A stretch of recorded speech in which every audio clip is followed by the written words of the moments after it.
Now, I have 10 minutes. I wasn't sure I was going to get to this stage, but I can't help but say something about this whole coronavirus thing, if you want me to. Yes. So, again, when you know Steiner, you have the answers to the test, but you have to then figure out the details. In 1918, after the biggest pandemic, the Spanish flu pandemic of 1918, Steiner was asked, what was this all about? And he said, well, viruses are simply excretions of a toxic cell. Viruses are pieces of DNA or RNA with a few other proteins. They bud out from the cell. They happen when the cell is poisoned.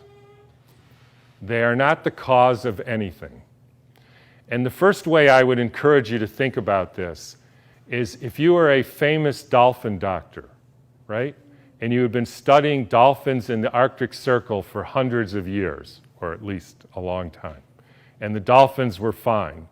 And then they call you up, Fred, all the dolphins, or a lot of the dolphins are dying in the Arctic Circle. Can you come and investigate? Right? And you have one question to ask.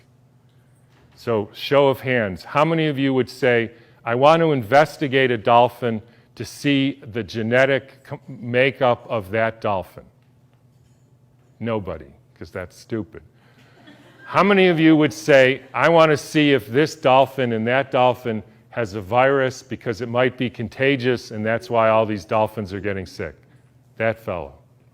How many of you would say, excuse my French here, somebody put some shit in the water here? Like Exxon Valdez? Anybody? Everybody. Because that's what happened. And the cells get poisoned. They try to purify themselves by excreting debris, which we call viruses. If you go to the current theory of viruses called exosomes, and the latest head of the NIH giving a talk on the complexity of viruses, you will see this is perfectly in line with the current thinking on what a virus really is. I had a dramatic example of this when I was growing up. Right outside our house, there was a wetlands, and they're full of frogs, and the frogs kept me up at night, so I taped the windows, and they were, in the spring, they made a big racket. And then over time, the frogs were all gone. How many thinks the frogs had a genetic disease? How many thinks the frogs had a virus? How many think somebody put DDT into the water? That's what happened. Diseases are poisoning. It's one of the reasons why vaccines, so let me skip that for a minute. So what happened in 1918? There was a huge, in every pandemic in the last 150 years, there was a quantum leap in the electrification of the Earth. In 1918, late fall of 1917, there was the introduction of radio waves around the world. Whenever you expose any biological system to a new electromagnetic field, you poison it, you kill some, and the rest go into a kind of suspended animation so that, interestingly, they live a little bit longer and sicker.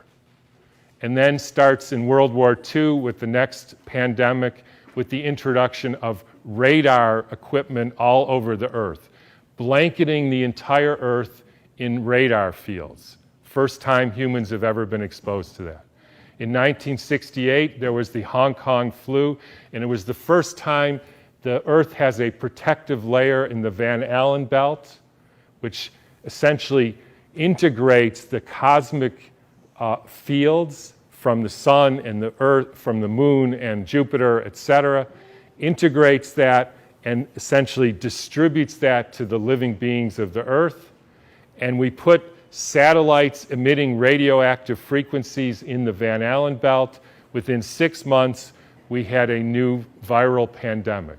Why viral? Because the people are poisoned, they excrete toxins, they look like viruses, People think it's a flu epidemic. In the 1918 epidemic, the Boston Health Department decided to investigate the contagiousness of this.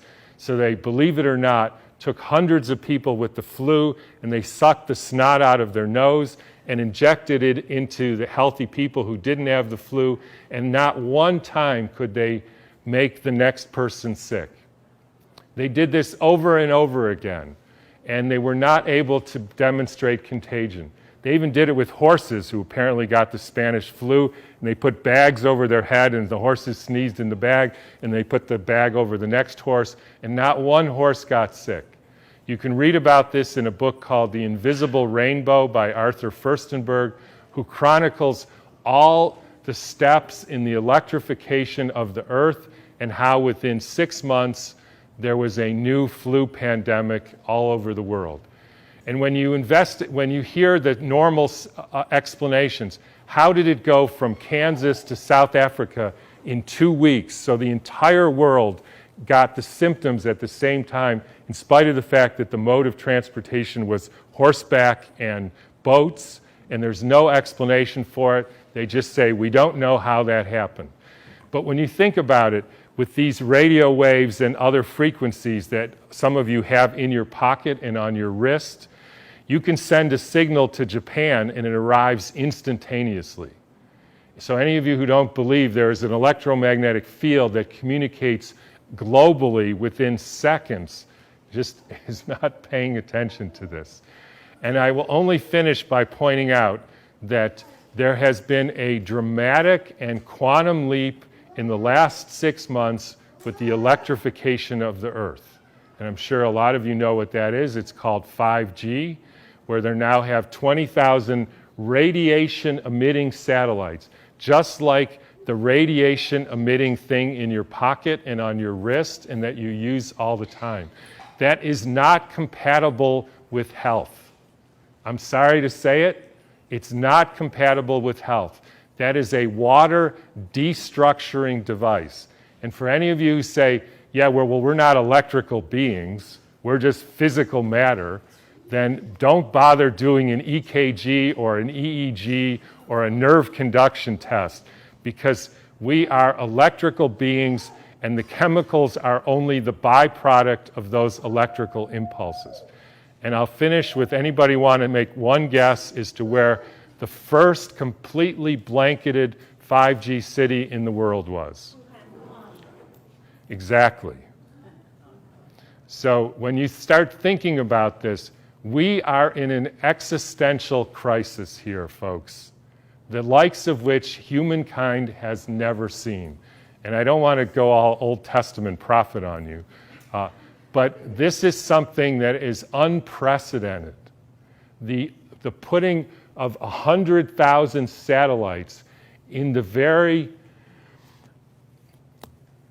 blanket of the Earth. And by the way, as I was going to say earlier, this actually has something to do with the vaccine question, and this got brought home to me because about a year ago or so, I had a patient who came in who was totally fine, a surfer and all, and then he works as an electrician putting in Wi-Fi systems for very wealthy people.